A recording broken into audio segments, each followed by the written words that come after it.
Hello, എൻ്റെ മനസ്സിൽ തോന്നുന്ന ഒരു കാര്യം നിന്നോട് പറയട്ടെ. ലോകത്തിൽ 2 തരത്തിലുള്ള മനുഷ്യരുണ്ട്. ആദ്യത്തെ കൂട്ടർ സ്വയം അവർ പരിപൂർണരാണെന്നും എല്ലാം തികഞ്ഞവരാണെന്നും വിശ്വസിക്കുന്നവരാണ്. രണ്ടാമത്തെ കൂട്ടർ അവർ കണ്ടുമുട്ടുന്നവരിലും അവർ പരിചയപ്പെടുന്നവരിലും പൂർണ്ണത തേടുന്നവരാണ്, അല്ലെങ്കിൽ എല്ലാം തികഞ്ഞവരെയാണ് അവർ അന്വേഷിക്കുന്നത്. പണ്ടൊരിക്കൽ ജമൈക്കൻ സംഗീതജ്ഞനായ ബോബ് മാർലിയോട് ഒരാൾ ചോദിച്ചു അത്രേ, താങ്കൾ കണ്ടതിൽ ഏറ്റവും പരിപൂർണയായ സ്ത്രീ ആരാണ്? The perfect lady. വളരെ രസകരമായൊരു മറുപടിയാണ് ബോബ് മാർലി തിരികെ നൽകിയത്. അതിനാരാണ് പൂർണ്ണത നിറഞ്ഞ സ്ത്രീയെ അന്വേഷിക്കുന്നത്? അദ്ദേഹം തുടർന്നു, നിങ്ങൾ ആകാശത്ത് കാണുന്ന മനോഹരമായ ചന്ദ്രൻ പുറമേ സൗന്ദര്യമുള്ളതാണെങ്കിലും അവിടെ നിറയെ ചതുപ്പുകളും കുഴികളുമാണ്.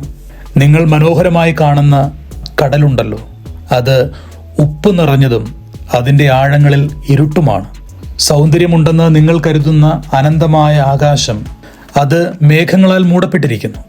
നമ്മൾ മനോഹരമെന്ന് കരുതുന്നത് പലതും പൂർണ്ണമല്ല. മനോഹാരിത ഉണ്ടാക്കാൻ വേണ്ടി പലതും നമ്മൾ മൂടി വെക്കുന്നുണ്ട്. അദ്ദേഹം തുടർന്നു, എല്ലാ സ്ത്രീകളും ആരുടെയൊക്കെയോ ജീവിതത്തിൽ സ്പെഷ്യലാണ്. ആർക്കൊക്കെയോ അവർ പൂർണ്ണതയുള്ളവരാണ്. ആരുടെയൊക്കെയോ സ്വപ്നങ്ങളെ അവർ നിറവേറ്റുന്നവരാണ്. അതുകൊണ്ട് പൂർണ്ണതയ്ക്ക് വേണ്ടിയിട്ടുള്ള പരിശ്രമങ്ങൾ നടത്തി കൂടുതൽ ആശങ്കകളിലേക്കും നിരാശയിലേക്കും പോകരുതെന്നാണ് ബോബ് മാർലി ഉദ്ദേശിച്ചത്. Try to be free and live doing what you love, not wanting to impress others. നിനക്ക് ഇഷ്ടമുള്ള കാര്യങ്ങൾ സ്വാതന്ത്ര്യത്തോടുകൂടെ ചെയ്തുകൊണ്ടേയിരിക്കുക. മറ്റുള്ളവരെ പ്രീതിപ്പെടുത്താൻ വേണ്ടി ചെയ്യരുത് എന്നാണ് അതിൻ്റെ അർത്ഥം. സൗന്ദര്യം നാം കാണുന്ന നമ്മുടെ കണ്ണുകളിൽ തന്നെയാണ്. നമ്മുടെ ചുറ്റുമുള്ള മനുഷ്യരിലും പ്രകൃതിയിലുമൊക്കെ സൗന്ദര്യവും പൂർണ്ണതയും കണ്ടെത്താൻ സാധിക്കുന്നത് നമ്മുടെ മനസ്സിൻ്റെ ഒരു ഭാവം കൂടെയാണ്. ഒന്നിലും തൃപ്തി വരാത്ത മനുഷ്യർക്ക് ഒരുപക്ഷെ ഒന്നിലും സൗന്ദര്യവും കണ്ടെത്താൻ സാധിക്കില്ല. ഇനിയും നമ്മൾ അനേകം മനുഷ്യരെ കാണും കേട്ടോ. അവരൊക്കെ പരിപൂർണരായിരിക്കില്ല, പക്ഷെ അവർ ആരുടെയൊക്കെയോ ജീവിതങ്ങളിൽ സൗന്ദര്യം നൽകുന്നവരും ആരുടെയൊക്കെയോ ജീവിതങ്ങളെ ബലപ്പെടുത്തുന്നവരുമാണ്. എല്ലാ മനുഷ്യരും യുണീക്കായി അതുല്യതയുള്ളവരായി സൃഷ്ടിക്കപ്പെട്ടവരാണ്. അവർ ആരുടെയൊക്കെയോ ജീവിതങ്ങളുടെ ആകാശങ്ങളിൽ നിറം ചാർത്തുന്നവരാണ്. ആരുടെയൊക്കെയോ സ്വപ്നങ്ങൾക്ക് തണലൊരുക്കുന്നവരാണ്. ആ അർത്ഥത്തിൽ ആ മനുഷ്യരും പരിപൂർണരാണ്. അവർ പെർഫെക്റ്റ് ആണ്.